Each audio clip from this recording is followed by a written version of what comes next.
Towns throughout Ireland are joining the Local Heroes campaign and starting the fight back for jobs, but one town is leading the way. People of Drogheda have given themselves 100 days to kickstart job creation in their town. We really need the Drogheda people to come behind us, to come behind Drogheda, to push for change in Drogheda. During this time, they will be working with Feargal Quinn and a team of mentors to make their job creation ideas a reality. It's going to be solved by people creating enterprises, by people creating businesses, and that's what creates jobs. It can be done. It's the easiest thing in the world to stand on the sideline and say how their game ought to be played. Get on the pitch, play. Along the way, they will embark on an incredible journey as they work together to support job creation and become local heroes. It's 6 weeks into the Local Heroes campaign and Feargal Quinn is back in the office on West Street. This week, Feargal is looking at small and medium-sized companies in Drogheda who have the potential to sell more of their products at home and overseas and create much-needed jobs. SMEs are the lifeblood of any local economy, and they in fact account for over 90% of the businesses in Ireland. The important figure, though, is that there are over 900,000 people employed in SMEs in Ireland. Drogheda is in the heart of the Boyne Valley, which is noted for its artisan food producers. So Feargal wants to concentrate the team's efforts on the food sector in the hope of generating more jobs. Feargal has been looking at many successful businesses locally, but has singled out one to work with because of its potential to become a food export success story for Drogheda. McCloskey's Bakery is a family-owned business that has been supplying traditional and artisan products from bread and bagels to confectionery to the people of Drogheda and the rest of the North East since 1940. 70 years, it's a long time for any business to survive. Most businesses don't survive past second or third generation. I would like to think that we definitely will beat that. I say that because I have a pride in the business. I enjoy the business. I have a pride in our name. I have a pride in the reputation we have, in the sense that we make a good quality product. The bakery, along with 3 cafes, are run by Patrick McCloskey and his wife Daphne, and they currently employ over 100 local people. As part of her mission to expand McCloskey's bakery, marketing consultant Gary Joyce has brought owner Patrick McCloskey and brand expert Michael O'Rourke to Super Quinn in Swords to take a look at their bakery section. And Patrick is particularly keen to show off McCloskey's latest offering to the market. This is a brand we've just recently introduced into the marketplace. Tell us a little bit about the name. Why did you choose Goody? We just thought that it worked very well. We like the way the packaging, sort of nearly smiles at you. So you're walking by and you can see that, that's sort of Goody smile. Yeah. It's also just represents sort of a goodie bag, like a children's goodie bag. So yeah, absolutely. But there's no doubt about Goody's main competition. Here we have New York Bakery Company, New York Bagels, which as far as we can ascertain at the moment has nearly 90% of the market. I would agree with that, absolutely. Yeah. I mean, New York is without a shadow of doubt the market leader. Gary and Michael have asked 2 shoppers where their bagel loyalties lie. Probably the New York Bakery one. These ones. You buy the Super Quinn, do you? Yeah. Notice there's a difference, say, for example, 3 in that new pack here and 5 in the others. These ones actually retail at €1, whereas these ones are $1.69. Will price point sway you into purchasing that pack over that pack? No, I'd still get the pack. Yeah. Okay. Because it's 5, you feel it's a better pack size? I don't know. Very interesting. Good. Excellent. It's been a week since their visit to Super Quinn, and Gary and Michael are calling into top brand design consultants, the Vard partnership in Dublin, to see what design director Stephen Vard thinks of the current Goody bagel packaging. I'm not sure that the current branding and in terms of the name and the message is communicating quality. I don't get a quality feel from the product. It's maybe too kiddie for adults and possibly not kiddie enough for kids. So getting that balance right would be important. One of the issues, because when we talked about this has been a bagel aimed at kids, I'm really confused there because the kids market's very small. The kids bagel market's very small. So I think you're absolutely right. Why don't we make it a wider appeal, make it a brand that appeals to all, and that would be very important. Do you think it would be possible, Michael, for McCloskey's, though, if they were to create a bagel for kids, would start looking at a new product format? Like, for example, a smaller bagel, or perhaps a thinner bagel? I think that's a fantastic suggestion. So if we were to polarise it and consider doing, for example, a kids bagel range and a premium adult range, we might be able to look at something that's quite interesting in the focus group. Yeah, that's very exciting. I think that's important because if you look at McCloskey's, traditionally it's a brand, artisan type brand, and has a lot of heritage in the brand. And I wonder, in a way, has some of the heritage been lost in the current packaging? And could that story be told a little bit more? I mean, we talk about storytelling with brands, how important it is to create a sense of where the brand came from, how it was created, how it was crafted, and what goes into the product, which we know is a quality product. So how do we get that across? We've given Stephen a brief to develop a number of new brand names to test against Goody, and then we are going to test the concept and see how that appeals to mothers.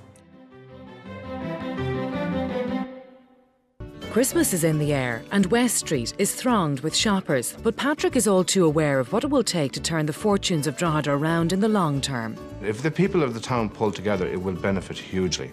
And we stand to gain so much here.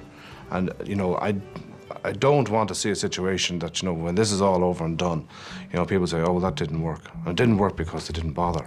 At least if we put our hearts into it and give it our best shot, and try and make a difference. And we'll only make a difference by working together. Back in Dublin, Gary has assembled a focus group of young mothers to put McCloskey's bagels to the test. Yeah, it's right. I think it's good, yeah. It sticks between your teeth, that's always a good sign. Yeah. What's the problem with bagels? It's more sweeter. Yeah. The crust on it as well. Yeah, it's nice. Very tasty. It's tasty. I like it. So there's no question that McCloskey's bagels score really high on taste, but how do the mums feel about the Goody packaging? So what's it saying to you, Lisa, that packaging? It's saying cheap. So and then it looks like someone took 2 out to save money. It doesn't really seem to be working very effectively in the packaging as it's designed right now. So now it's time to reveal Gary and Stephen's concept for a new premium quality brand. That's lovely. The little That's ones. lovely. Yeah. I think the black brings it out as well, the writing. They'd be on the shelf in a shop and I'd like, oh God, they look really nice. Yeah. Along with their idea for a unique mini bagel range. They're lovely size. I'd eat that faster now than I'd go for the bigger one. If I know I can get them at that size, I'd buy them. Patrick heads to Gary and Stephen's presentation, a little nervous of what awaits him. The worst thing you can say to me is, we've looked at the Goody range and we think that it's a disaster. I'm always open to constructive criticism, but to say I wouldn't be attached would not be the case. I would, of course, be attached, and sometimes we take it personally. I mean, my name is on the packet when it goes out the door, and I want to make sure that the quality is right and the standard's right. You look a bit worried. I am worried, but embracing it at the same time. The product itself, not the brand, the product has strong visual and taste appeal and is underserved by your existing brand strategy. And that's because it's really positioned for kids and there's a perceived taste compromise. It's not authentic, it's lacking taste, appetite appeal and food values. Sorry to put it so bluntly. After that bombshell, how is Patrick going to take the idea of their new bagel concept? Take me out of my misery. So what we're recommending is that you let go of the Goody brand completely.